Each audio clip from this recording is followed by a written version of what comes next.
जय हिंद प्यारे बच्चों। आज का टॉपिक ऑब्जेक्टिव क्वेश्चन का है और क्लास 10th का है, और जिसमें हम देखने वाले हैं फर्स्ट चैप्टर। इसी तरह से जो है सभी चैप्टर का जो हम एक एक करके ऑब्जेक्टिव क्वेश्चन का एक्सप्लेनेशन देखेंगे। आपके एग्जाम के व्यू से जो है काफ़ी ज़्यादा इंपॉर्टेंट है। आपको पता होना चाहिए कि यदि आप बिहार बोर्ड का तैयारी कर रहे हैं तो आपको 50 नंबर का जो है इसमें ऑब्जेक्टिव से ही क्वेश्चन पूछा जाता है। इसलिए यदि आप पूरा वीडियो यदि अच्छे से देखते हैं, यानी ध्यान केंद्रित करके, और 16 के 16 चैप्टर का यदि आप वीडियो देख लेते हैं तो आपको निश्चित रूप से 50 का 50 क्वेश्चन यदि आप एग्जाम में नहीं सॉल्व कीजिए तो फिर क्या बात है।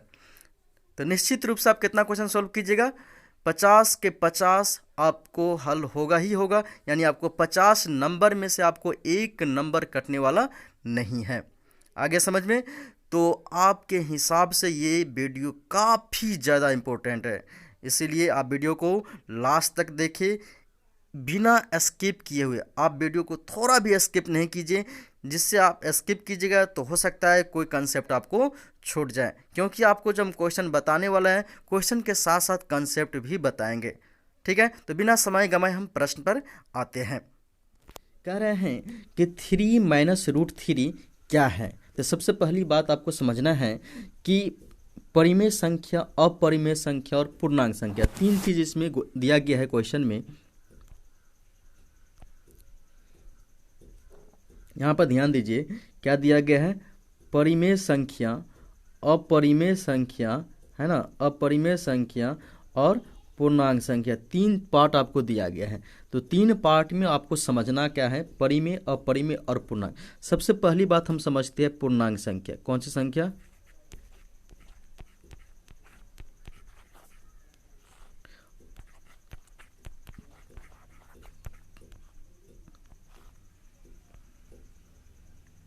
पूर्णांक संख्या के बारे में हम सबसे पहले समझने का प्रयास करते हैं।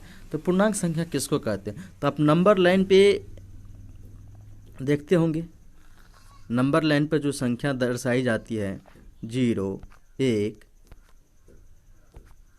1, 2, 3। इसी तरह से यदि हम राइट साइड जाएंगे तो पॉजिटिव में, और लेफ्ट साइड जाएंगे तो निगेटिव में, यानी कि -1, -2, -3, -4, -4, यानी कि इधर हो जाएगा प्लस इन्फिनाइट और इधर हो जाएगा माइनस इन्फिनाइट। समझ में आ गया? इसी को हम कहते हैं पूर्णांक संख्या। तो ये भी क्वेश्चन आ सकते हैं कि नंबर लाइन पे कौन सी संख्या दर्शाई जाती है, तो ये जो है पूर्णांक संख्या दर्शाई जा सकती है। अब कहेंगे परिमेय संख्या क्या होती है। तो परिमेय संख्या की जब बात आए,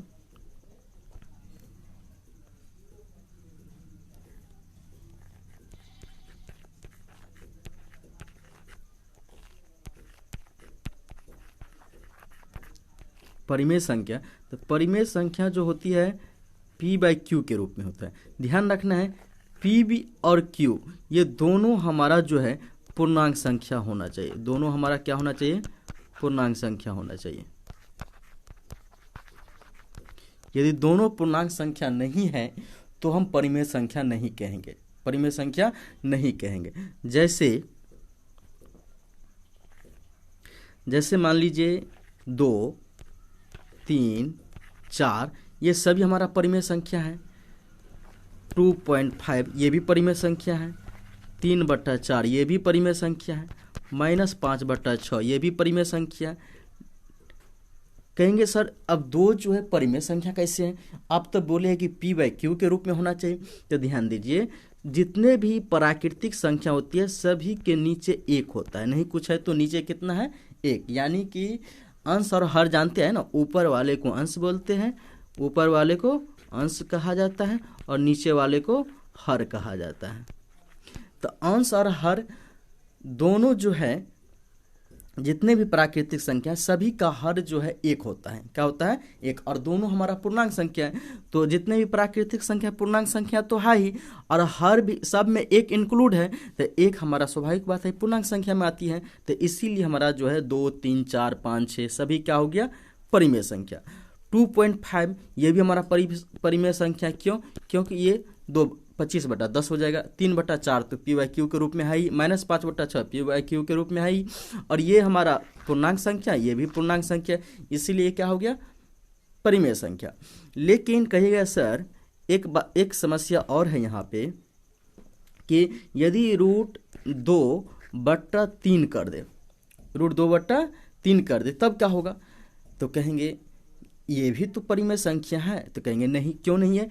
क्योंकि ये रूट में जो संख्या है ये हमारा पूर्णांक संख्या नहीं है। रूट में हमारे संख्या पूर्णांक संख्या, ये हमारा पूर्णांक संख्या नहीं है, पूर्णांक संख्या नहीं है, पूर्णांक संख्या जो है नहीं है। इसीलिए जो है हमारा √2/3 चाहे √2 ये हमारा परिमेय संख्या नहीं हो सकती है। तो कहेगा ये कौन सा संख्या है? तो यही तो कहलाता है अपरिमेय संख्या।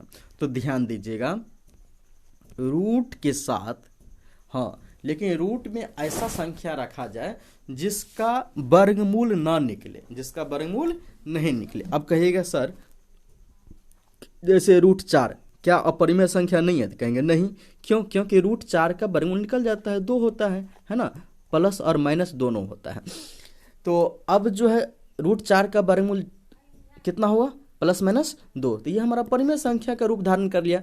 इसीलिए रूट में ऐसी संख्या रखा जाए जो क्या हो तो मतलब जिसका वर्गमूल नहीं निकलता हो, तो ऐसी संख्या क्या हो जाएगा? अपरिमेय संख्या। अब इसके अपरिमेय संख्या में चाहे आप जोड़ कीजिए, चाहे आप घटाव कीजिए, चाहे आप भागा दीजिए, कुछ भी दीजिए, ये हमारा अपरिमेय संख्या। जैसे √2 + 3 ये अपरिमेय संख्या होगा, √2 - 3 ये अपरिमेय संख्या होगा, √2/4 ये भी अपरिमेय संख्या होगा। यानी अपरिमेय संख्या में आप गुना कीजिए, जोड़ कीजिए, चाहे आप क्या कीजिए, घटाव कीजिए या आप भागा कीजिए, अपरिमेय संख्या ही होगा। लेकिन हमेशा ध्यान दीजिए, जैसे यहाँ पर हम बात करते हैं √6 ले लीजिए और √24 ले लीजिए, तो इसको हम क्या लिखेंगे? √6/√6 गुने 4, ठीक है। इसको यदि हम बात करते हैं तो √6/√6 गुने 4 का वर्गमूल कितना हो जाएगा? 2 हो जाएगा। तो √6 और √6 कट गया, यानी आपको यहाँ पर कितना आ गया? 1/2 आ गया।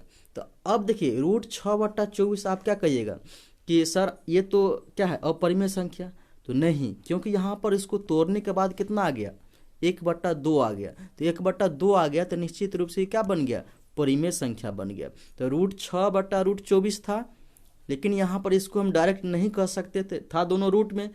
तो आप कहिएगा सर रूट में था तो अपरिमेय संख्या हो गया? नहीं, इसको तोड़ने के बाद क्या आया? तो तोड़ने के बाद क्या आया? 1/2 आया। इसीलिए इस तरह का आप ध्यान दीजिएगा हमेशा, क्योंकि तोड़ने के बाद सबसे सिंपलेस्ट फॉर्म होगा, उसी को हम डिसाइड करेंगे कि ये परिमेय संख्या है कि अपरिमेय संख्या है। क्वेश्चन हमारा क्या कह रहा था?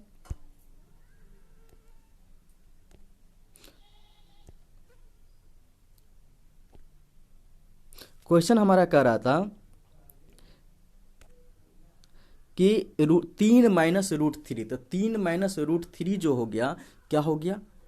क्योंकि √3 जो ये पार्ट है ये क्या है? अपरिमेय संख्या है। और इसके साथ आपको बताए थे कि प्लस कीजिए, माइनस कीजिए, जो भी होगा ये क्या हो जाएगा? अपरिमेय संख्या होगा। तो फर्स्ट क्वेश्चन क्या हो जाएगा इसका? अपरिमेय संख्या। समझ में आ गया? क्या हो जाएगा? Option number B, option number B हो जाएगा। क्लियर? अब आ जाइएगा सेकंड, यूक्लिड विभाजन एल्गोरिथमिक 2 संख्या पूर्णांक के निम्न में से किसे प्रकलित करने की तकनीक है। अब चरण बाय चरण जो भाग विधि से निकालते हैं SCF, उसी को कहा जाता है यूक्लिड विभाजन एल्गोरिथमिक। तो ये किसके लिए है? चरण बाय चरण SCF के लिए। आगे समझ में? अब निम्नलिखित में कौन अपरिमेय नहीं है? तो ध्यान दीजिए, ये √7 हमारा अपरिमेय है, क्योंकि इसका वर्गमूल नहीं निकलेगा। √74 ये भी अपरिमेय है, क्योंकि इसका भी वर्गमूल नहीं निकलेगा। √75 ये भी हमारा क्या है? अपरिमेय है। लेकिन √225 ये हमारा क्या है? परिमेय संख्या है। कहिएगा सर सब तो रूटे में था तो ये परिमेय कैसे हो गया? तो इसका कारण ये है बाबू कि 225 जो है ये 15 का स्क्वायर है, अर्थात 225 का वर्गमूल क्या हो जाएगा? 15 हो जाएगा। समझ में आ गया? तो इसीलिए क्या है, तो ये परिमेय संख्या हो जाएगा। तो आपका क्वेश्चन क्या कर रहा है कि निम्न में से कौन अपरिमेय नहीं है? तो ये तीनों तो अपरिमेय था और ये परिमेय हो गया, यानी कुल मिलाकर ऑप्शन कितना हो जाएगा? डी हमारा सही हो जाएगा। 4 नंबर में आइए, संख्या 1440 में 2 का अधिकतम घात क्या है? तो 1440 जो आपकी संख्या है, 1440,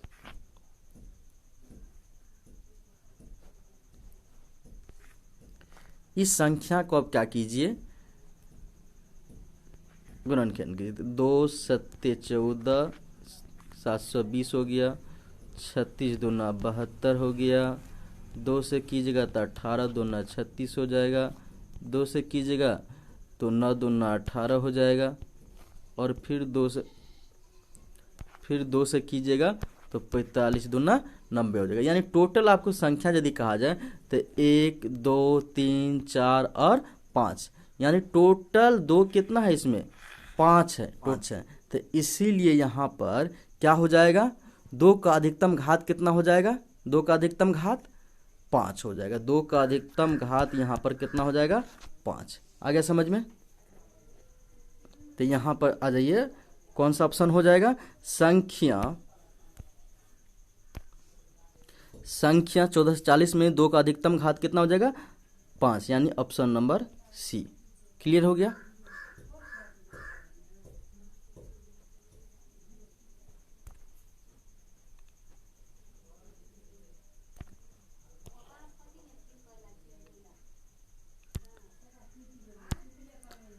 अब फिर नेक्स्ट क्वेश्चन देखिए।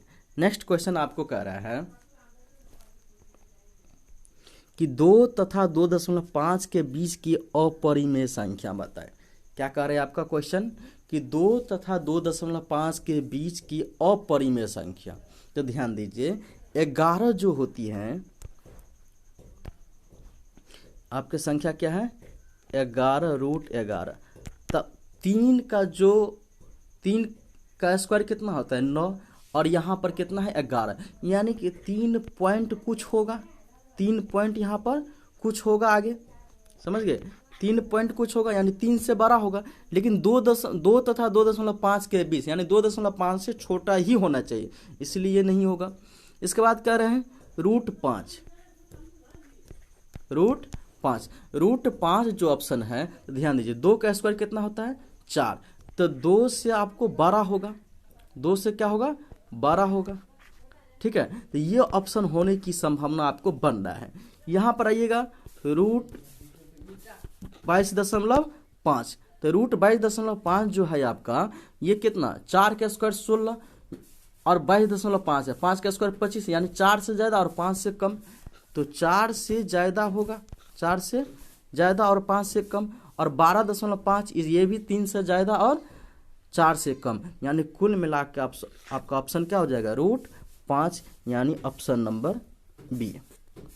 अब नेक्स्ट क्वेश्चन आपको कहा जा रहा है कि निम्नलिखित में कौन परिमेय संख्या है? तो परिमेय संख्या आपको पता ही है कि जो भी रूट में नहीं होगा वो परिमेय संख्या होगा। तो यहाँ पर जितने भी रूट है, वर्गमूल तो निकलेगा नहीं, इसीलिए √2 क्या हो √2 करे 2 क्या हो जाएगा? परिमेय संख्या हो जाएगा, ऑप्शन नंबर 3। अब जाइए नेक्स्ट क्वेश्चन पे। महत्तम समावर्तक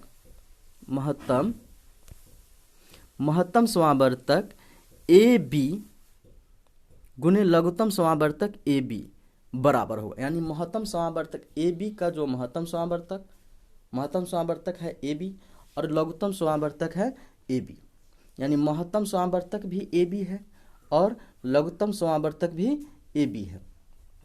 कुल मिला के ये कहा जा रहा है कि महत्तम समावर्तक और लघुत्तम समावर्तक ए बी का जो है महत्तम और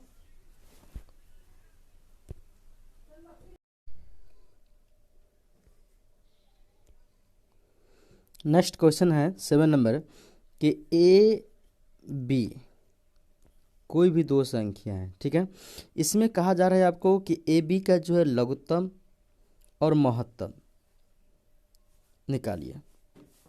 ए बी को क्या निकालिए? लघुत्तम और महत्तम, यानी महत्तम समावर्तक ए बी और लघुत्तम समावर्तक ए बी। यदि हम इसमें बात करते हैं, इसका ये दो संख्या हैं, ये दो संख्या के यदि हम लघुत्तम निकालेंगे और महत्तम निकालेंगे, ए बी है, इसका मतलब ये हुआ कि महत्तम का मतलब क्या होता है, यानी कि एचसीएफ का मतलब क्या होता है और एलसीएम का मतलब क्या होता है, ये दोनों का अर्थ आपको पहले जानना होगा। एचसीएफ का मतलब ये होता है कि दोनों में कॉमन फैक्टर होना चाहिए, दोनों में क्या होना चाहिए, कॉमन फैक्टर होना चाहिए। और एलसीएम का मतलब होता है कि दोनों में जो कॉमन है ये भी लीजिए और जो कॉमन नहीं है ये भी लीजिए, जो कॉमन है ये भी लीजिए और जो कॉमन नहीं है ये भी लीजिए। यदि ए बी की बात करेंगे, इसमें कॉमन की बात करेंगे तो कॉमन सिर्फ एक है। जब कोई कॉमन नहीं हो तो इसमें माना जाता है कि एक कॉमन है, एक विधाता है, एक सबके लिए है ना। और एलसीएम की बात करेंगे तो एक तो कॉमन था ही, है ना, और जो कॉमन नहीं है, तो कॉमन क्या नहीं है, तो ए कॉमन नहीं है और क्या नहीं है, तो बी नहीं है। यानी अब ये करें कि दोनों का गुणनफल कितना होगा, एचसीएफ गुने एलसीएम, एचसीएफ गुने एलसीएम, ये दोनों का गुना का यदि बात करेंगे तो क्या हो जाएगा, ए गुने बी, क्या हो जाएगा, ए गुने बी। आ जाइए क्वेश्चन पे, तो ऑप्शन नंबर क्या है, सी नंबर, ऑप्शन कितना हो जाएगा, सी, ए गुने बी। अब आ जाइए 8 नंबर क्वेश्चन पर, दो परिमेय संख्याओं के बीच मतलब दो परिमेय संख्याओं के बीच परिमेय संख्या कितनी होती है। तो ध्यान दीजिएगा, कोई भी दो परिमेय संख्या, जैसे हमारा 2 हो गया और 3 हो गया, ये दोनों के बीच कितनी परिमेय संख्या है, तो दोनों के बीच जो है अनंत परिमेय संख्या होती है। कितनी परिमेय संख्या होती है, अनंत। कहिएगा सर कैसे, तो इसका रीजन ये है,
तो ध्यान दीजिए, कहिएगा कि दो परिमेय संख्या के बीच अनंत परिमेय संख्या कैसी होती है।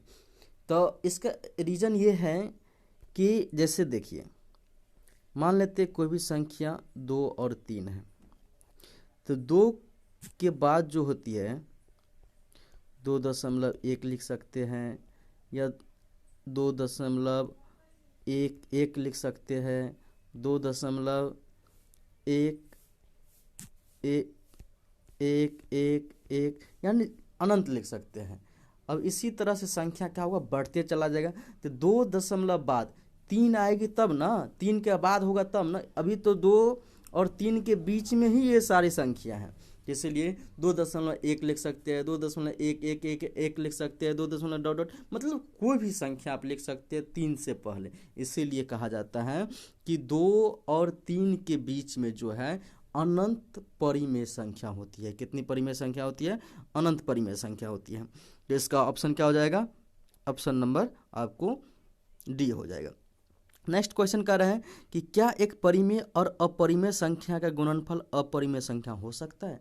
तो ध्यान दीजिए, आपको बताए थे पहले ही फर्स्ट क्वेश्चन में कि कोई भी अपरिमेय संख्या है उसमें आप किसी से भी गुना कीजिए, है ना, किसी से भी गुना कीजिए, जोड़ कीजिए, घटाव कीजिए, वो हमेशा आपको क्या होगा, अपरिमेय संख्या ही प्राप्त होगा।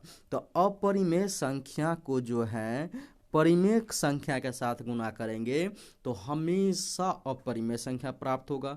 अपरिमेय संख्या को परिमेय संख्या के साथ जोड़ेंगे तो अपरिमेय संख्या ही होगा। अपरिमेय संख्या को परिमेय संख्या से घटाएंगे चाहे भागा देंगे तो हमेशा क्या प्राप्त होगा? अपरिमेय संख्या प्राप्त होगा। नेक्स्ट क्वेश्चन है कि निम्न में कौन अपरिमेय संख्या है?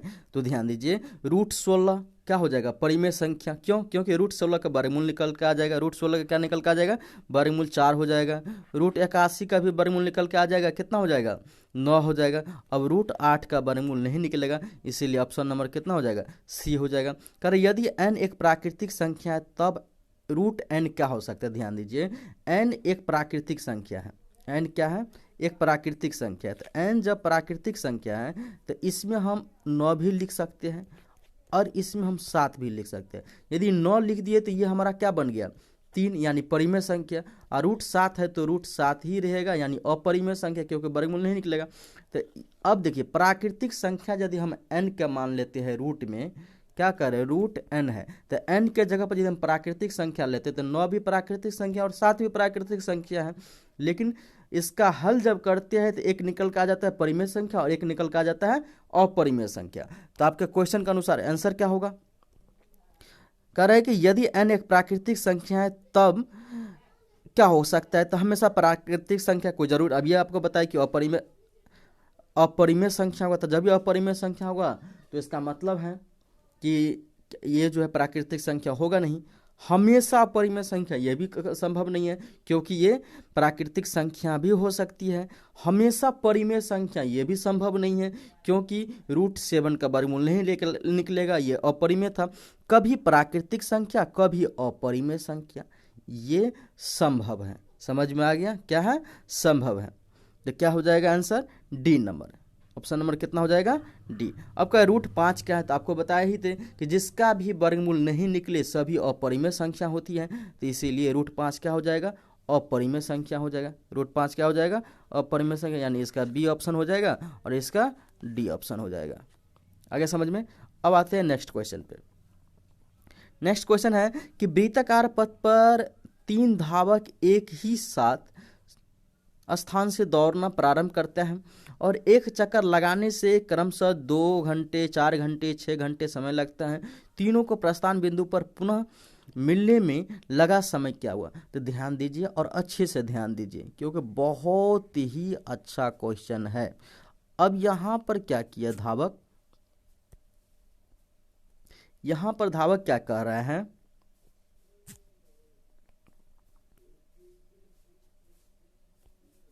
कि ये जो है आपका एक मान लेते हैं, ए मान लेते हैं, एक बी मान लेते हैं, है ना? कितना धावक है? 3 धावक है।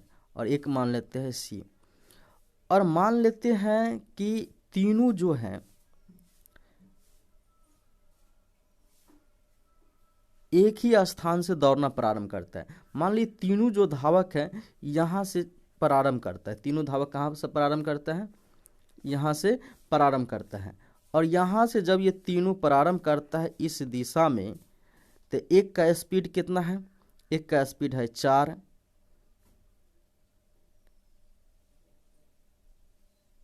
घंटा। तो ध्यान दीजिए 4 घंटा है,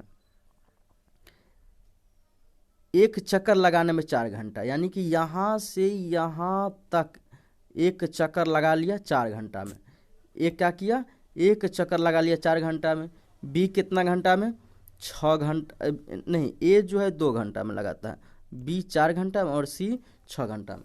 यानी कि एक चक्कर लगाने को ए को लगता है 2 घंटा, बी को लगता है 4 घंटा और सी को लगता है 6 घंटा। तो कह रहे कि जब यहाँ से तीनों प्रारंभ करता है, ए बी सी तीनों जो है एक ही स्थान से प्रारंभ करता है दौड़ना, तो ये जो है कब फिर तीनों एक साथ इस बिंदु पर मिल जाएगा?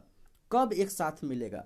तो जब भी इस तरह का क्वेश्चन आए तो आपको कुछ नहीं करना है, बस इसका तीनों का एलसीएम निकाल लीजिए। क्या निकाल लीजिए?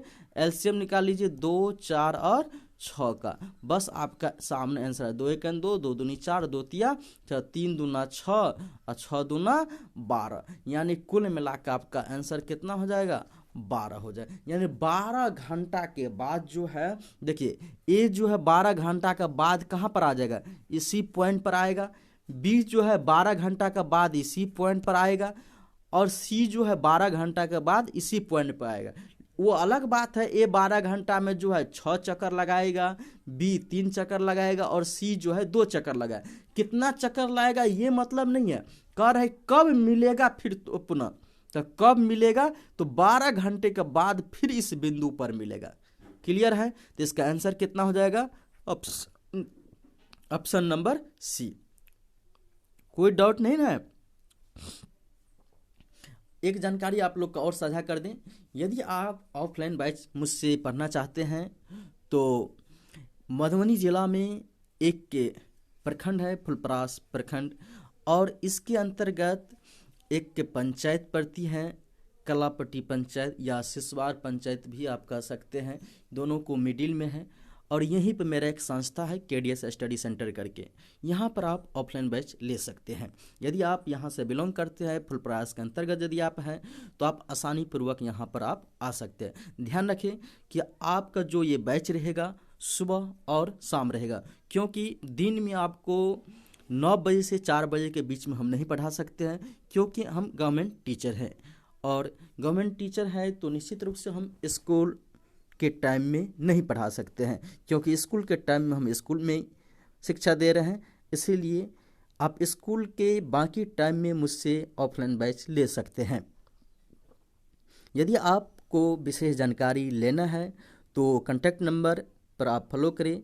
मेरा कॉन्टैक्ट नंबर है 9934441331। समझ गए? इस नंबर पर आप जो है फ़ोन करके विशेष जानकारी ले सकते हैं। धन्यवाद। अब आ जाते हैं नेक्स्ट क्वेश्चन, संख्या 3√3 3√3 क्या है? तो आपको पहले ही बताई थी कि √3 हमारा जो है, √3 क्या है, तो √3 अपरिमेय संख्या है। अपरिमेय संख्या के साथ चाहे कोई भी परिमेय के संख्या के साथ गुना हो, जोड़ हो, घटा हो, भागा हो, हमेशा क्या होगा, अपरिमेय संख्या होगा। तो इसीलिए ऑप्शन नंबर क्या हो जाएगा, बी। नेक्स्ट क्वेश्चन है कि 2 या 2 से अधिक अभाज्य संख्याओं का मौसा क्या होगा? तो ध्यान रखिए, अभाज्य संख्या का मतलब होता है कि आपको इसका खंडन नहीं किया जा सके। जैसे मान लीजिए 7 और 11, ये क्या है, अभाज्य संख्या है, तो इसका नहीं तो 7 का खंडन होगा, नहीं तो 11 का गुणन खंडन होगा। तो जब दोनों का खंडन नहीं होगा तो दोनों का कॉमन क्या होगा? HCF का मतलब क्या होता है, कॉमन। तो कहेंगे कॉमन क्या हो सकता है, तो कॉमन दोनों में 1 है। जब आपको बताए थे कि जब कुछ कॉमन नहीं हो तो कितना हो सकता है, 1 हो सकता है। इसलिए दो अभाज्य संख्याओं का जो मौसा होगा कितना होगा, 1 होगा। नेक्स्ट क्वेश्चन है कि निम्नलिखित में कौन अभाज्य संख्या है? तो अभी आपको बताया कि जिसका खंडन नहीं किया जा सकता है, तो कितना हो जाएगा, 11। इसमें कितना आंसर हो जाएगा, 1। अब आ जाए नेक्स्ट क्वेश्चन, निम्न में कौन अभाज्य संख्या है? तो ये भी सेम क्वेश्चन है। तो आपको मतलब 23 आपका अभाज्य संख्या है, क्योंकि 15 3 से भाज्य हो जाएगा, 5 से भी हो जाएगा, 12 आपको 2 से भी हो जाएगा, 3 से भी हो जाएगा, 6 से भी हो जाएगा, 4 से भी हो जाएगा, 75 आपको 3 से, यानी कोई भी संख्या यदि भागा लग जाए तो ये भाज्य संख्या हो जाता है। और यदि कोई भी संख्या से भाग नहीं लगे, यानी कोई भी गुणनखंड नहीं हो, तो ये अभाज्य संख्या हो जाता है। नेक्स्ट क्वेश्चन है कि किसी धनात्मक पूर्णांक a तथा b के लिए AB का HCF AB का LCM निम्न में किसके बराबर है? ध्यान से पढ़िएगा, क्वेश्चन को अच्छे से समझ में आएगा। किसी धनात्मक पूर्णांक a तथा b, किसी धनात्मक पूर्णांक a तथा b के लिए AB का HCF गुणे AB का LCM निम्नलिखित में से किसके बराबर है? तो ध्यान दीजिए, HCF है ना, HCF, और यहाँ पर क्वेश्चन जो पहले था यही क्वेश्चन है यहाँ पर भी, लेकिन यहाँ पर थोड़ा सा गलती कर दिया है, यानी कि HCF गुणे LCM आपसे पूछा जा रहा है, HCF गुणे LCM। और ए बी का जो है एलसीएम और एचसीएफ पूछा जा रहा है, तो क्या हो जाएगा, हमेशा अब ये बताए थे कि एचसीएफ हमेशा एक होता है और एलसीएम दोनों हो जाता है, यानी क्या हो जाएगा इसका आंसर ए बी हो जाएगा। क्या हो जाएगा, ए बी। अब नेक्स्ट क्वेश्चन के बात करते हैं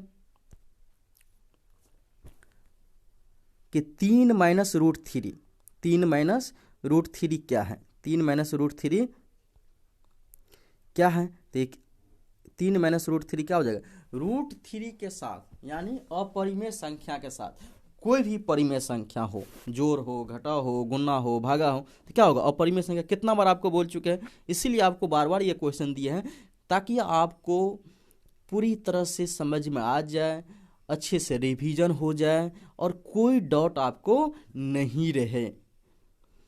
फिर नेक्स्ट है कि 2 प्लस रूट 2 ये भी क्या होगा, एक अपरिमेय संख्या होगा। लेकिन कौन सा, दशमलव विस्तार है, यानी जिसका दशमलव विस्तार का मतलब हुआ कि अशांत दशमलव, एक शांत एक अशांत। तो शांत होने के लिए आपको क्या बताए थे कि हर में जो है 2 और 5 का फैक्टर होना चाहिए। किसका, 2 और 5 का। 2 और 5 का फैक्टर नहीं है तो ये जो है क्या हो जाएगा, अशांत हो जाएगा। उसी को दशमलव विस्तार कहा जाता है। यदि हम 17/18 की बात करेंगे तो 18 क्या हो जाएगा, 3 गुने 6, ये 3 आ गया ना, 2 और 5 ही आना चाहिए, इसीलिए 3 आ गया, यही क्या हो जाएगा, दशमलव विस्तार है, अर्थात अशांत दशमलव है। तो ऑप्शन नंबर क्या हो जाएगा, ए हो जाएगा। नेक्स्ट क्वेश्चन है, निम्नलिखित में से कौन सा परिमेय संख्या है, तो परिमेय संख्या आपको बतेबे की है जो रूट में ना हो, तो ऑप्शन नंबर बी हो जाएगा। 2 क्रमिक सम संख्याओं का एचसीएफ क्या हो सकता है, तो ध्यान रखें हमेशा 2 क्रमिक संख्याओं का जो है सम संख्या, 2 क्रमिक सम संख्याओं का जो एचसीएफ होता है हमेशा 2 होता है। कहिएगा कैसे, तो देखिए 14 ले लीजिए और 16 ले लीजिए, 2 कॉमन हो जाएगा। मान लीजिए 6 ले लीजिए और 8 ले लीजिए, 2 कॉमन हो जाएगा। लगातार 2 संख्याओं का जो सम संख्या है उसका यदि एचसीएफ लेते हैं तो कितना होगा, तो हमेशा 2 होगा। यदि हम विषम संख्या की बात करते हैं, जैसे 1 ले लीजिए, 3 ले लीजिए, तो इसमें कॉमन कितना है, 1 है। 3 ले लीजिए, 5 ले लीजिए, कॉमन कितना है, 1 है। यानी कहने का मतलब सम संख्या, लगातार सम संख्या का यदि हम एचसीएफ निकालते हैं तो 2 आता है, यदि लगातार विषम संख्या का एचसीएफ निकालते हैं तो 1 आता है। तो समझ में आ गया। नेक्स्ट क्वेश्चन है, तो इसका ऑप्शन नंबर कितना हो जाएगा, इसका ऑप्शन हो जाएगा 2। अब नेक्स्ट क्वेश्चन है कि इनमें कौन सी संख्या अपरिमेय है, तो जिसका वर्गमूल नहीं निकले, तो 9 का वर्गमूल निकल जाएगा, 20 के नहीं निकलेगा, 25 के निकल जाएगा, 49 का 7 हो जाएगा, 25 का 5 हो जाएगा, 9 का 3 हो जाएगा, यानी कुल मिला के क्या हो जाएगा, ऑप्शन नंबर बी यानी 20। संख्या 25 और 50 के एचसीएफ और एलसीएम का गुणनखंड क्या होगा, तो देखिए 25 का यदि हम खंडन करते हैं तो 5 गुने 5 हो जाएगा। 50 का यदि खंडन करते हैं तो 5 गुने 5 गुने 2। यदि हम एचसीएफ की बात करते हैं, किसका बात, एचसीएफ की बात करते हैं, तो कितना हो जाएगा, 25 हो जाएगा, क्योंकि दोनों में कॉमन है 5। और यदि हम एलसीएम की बात करते हैं, किसका बात करते हैं, एलसीएम, तो 25 और 2 कॉमन नहीं था तो ये भी हो जाएगा, यानी 25 गुने 2 यानी 50। तो 25 गुने 50 यदि करते, 25 पंचे 125 हो गया, 1250। क्या हो जाएगा, 1250। आंसर कितना हो जाएगा, बी नंबर। कह रहे 6/15 का दशमलव प्रसार क्या हो सकता है, 6/15। ध्यान दीजिए अच्छे से, 6/15 का यदि हम बात करेंगे तो इसको क्या लिख सकते हैं, 6 और 3 गुने 5, तो 3 दूना 6, नीचे में क्या आ गया, 5 आ गया। तो नीचे में जब 5 आ जाए या 2 आ जाए, 2 और 5 के रूप में यदि रहे तो इसको हम कहते हैं शांत दशमलव। क्या कहते हैं, शांत दशमलव। तो ऑप्शन नंबर कितना हो जाएगा, ए हो जाएगा। अब आते हैं फिर नेक्स्ट क्वेश्चन पे। नेक्स्ट क्वेश्चन आपके सामने आ गया, कह रहे हैं कि 625 के अभाज्य गुणनखंड में 5 का घात क्या होगा, तो 5 का घात कितना होगा 625 में, तो कितना हो जाएगा, 125 हो जाएगा, 5, 25 और 5 से 5, तो कितना हो गया 1 2 3 4, तो कितना घात हो गया 4। Option number D. निम्नलिखित में कौन परिमेय संख्या है? तो कितना बार ये क्वेश्चन आ चुका है, 2 हो जाएगा। दो अपरिमेय संख्याओं के बीच अधिकतम कितनी परिमेय संख्या हो सकती है? फिर रिपीट हो गया क्वेश्चन, आपको रिवीजन के लिए अनंत हो जाएगा। वृत्ताकार पथ पर 3 धावक एक ही स्थान से दौड़ना प्रारंभ करता है। एक चक्कर लगाने में 3 घंटा, 4 घंटा, 8 घंटा लगता है। अब ये बताए थे कितना घंटा, 3 घंटा, 4 घंटा, 3 4 और 8, तीनों का जल्दी एलसीएम लेते हैं तो 2 से 3 हो जाएगा, 2 दूनी 4, 2 चौके 8, 2 से 3, 2 एकन 2, 2 दूनी 4, 2 तिया 6, 6 दूना 12, 12 दूना 24। तो आपका जो है आंसर कितना हो जाएगा 24 घंटा। आगे समझ में। फिर यदि नेक्स्ट क्वेश्चन की बात करते हैं, संख्या रेखा पर प्रत्येक बिंदु प्रदर्शित करते हैं। तो संख्या रेखा पर प्रत्येक बिंदु की बात करते हैं। प्रत्येक बिंदु, जैसे हम यहाँ पर तो 0 हो गया, यहाँ पर 1 हो गया, यहाँ पर 2 हो गया, लेकिन प्रत्येक बिंदु की बात करते हैं। प्रत्येक बिंदु का तो 1.5 भी हो सकता है, 1.2 भी हो सकता है ना। 1.5, 1.2, तो इसको हम क्या कहते हैं? परिमेय संख्या कहते हैं। क्या कहते हैं? परिमेय संख्या। तो ध्यान दीजिएगा, तो ये क्या हो गया? परिमेय संख्या हो जाएगा। लेकिन कहेंगे परिमेय संख्या यदि ऑप्शन में नहीं रहे, ऑप्शन में है ना, ऑप्शन में तो है ही, और यदि ऑप्शन में नहीं रहे तब हम लास्ट में वास्तविक संख्या दे सकते हैं। हम ये नहीं कह सकते कि वास्तविक संख्या को जो है संख्या रेखा प्रत्येक बिंदु जो है वास्तविक संख्या प्रदर्शित करती है या वास्तविक संख्या ही प्रदर्शित करती है, ये जरूर नहीं, क्योंकि √2 √3 वास्तविक संख्या है, इस पर प्रदर्शित नहीं हो रहा है। 2.3 4.4 ये क्या हो रहा है? इस पर प्रदर्शित होता है। तो आपको दिमाग में इतना ही रखना है, परिमेय संख्या यदि नहीं है ऑप्शन में तब आपको वास्तविक संख्या हो सकती है, क्योंकि सभी परिमेय संख्या वास्तविक संख्या होती है। अब यहाँ पर आ जाइए, वृत्ताकार पथ पर 3 धावक एक ही स्थान से दौड़ना प्रारंभ करते हैं। एक चक्कर लगाने में 1 घंटा, 3 घंटा, 5 घंटा, यानी कि 3 धावक है और 1 घंटा 3 घंटा, 1 घंटा 3 घंटा और 5 घंटा का समय लेता है। तो कितना हो जाएगा? तीनों कैल्शियम लीजिएगा तो 5 या 15 घंटा हो जाएगा। ऑप्शन कितना हो जाएगा? 5 या 15। आगे समझ में। फिर यदि हम नेक्स्ट क्वेश्चन की बात करते हैं तो नेक्स्ट क्वेश्चन में √2 क्या है? तो √2 अभी तक आपको यही पता है कि √2 क्या है? अपरिमेय संख्या। क्या हो जाएगा? क्या रूट में जितना भी संख्या अपरिमेय संख्या होगा। यदि x² - 5x + 4 = 0 तो x का मान कितना होगा? x का मान कितना होगा? तो इसको हल कर लीजिए। x² - 5x और +4 = 0। यदि इसको हल करते हैं तो क्या हो जाएगा? ध्यान दीजिए, x² - 4x - x और +4 = 0। x कॉमन लीजिएगा तो x - 4 हो जाएगा, -1 कॉमन लीजिएगा तो x - 4 हो जाएगा, = 0 हो जाएगा। x - 4 और 1 हो जाएगा x - 1, ठीक है, = क्या हो जाएगा? = 0 हो जाएगा।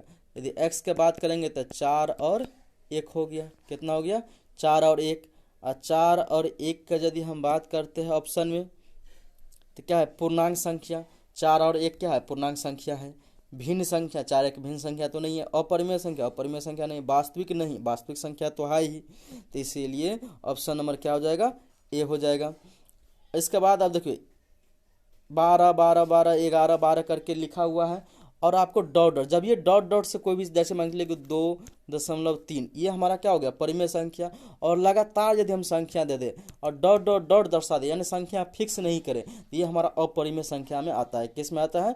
अपरिमेय संख्या में। तो ऑप्शन नंबर बी हो जाएगा। फिर करें दो परिमेय संख्याओं के बीच कितनी परिमेय संख्या होती है? तो आपको कितना बार क्वेश्चन रिपीट हो चुका है, रिवीजन के लिए आपको रिपीट कर रहे हैं क्वेश्चन, तो क्या हो जाएगा? अनंत हो जाएगा।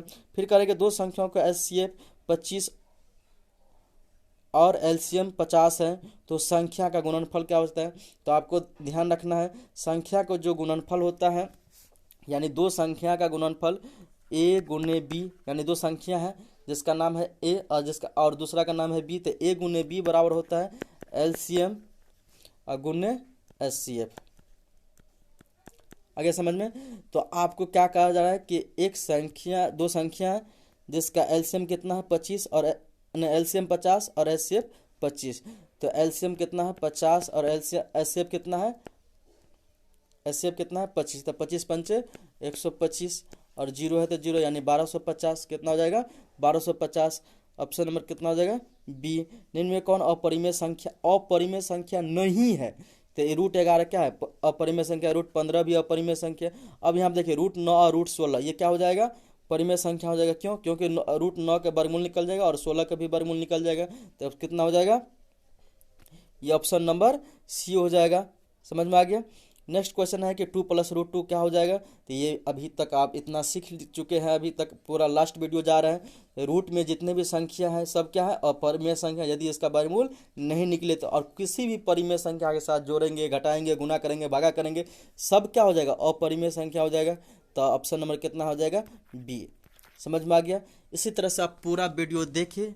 देखने के लिए बहुत बहुत धन्यवाद। ऐसे ही आप टोटल चैप्टर का वीडियो देखें ताकि आपको एग्जाम में एक नंबर भी नहीं कटे, और जितना हो सके अपने दोस्तों से भी शेयर करें ताकि उनको भी फायदा पहुँचे।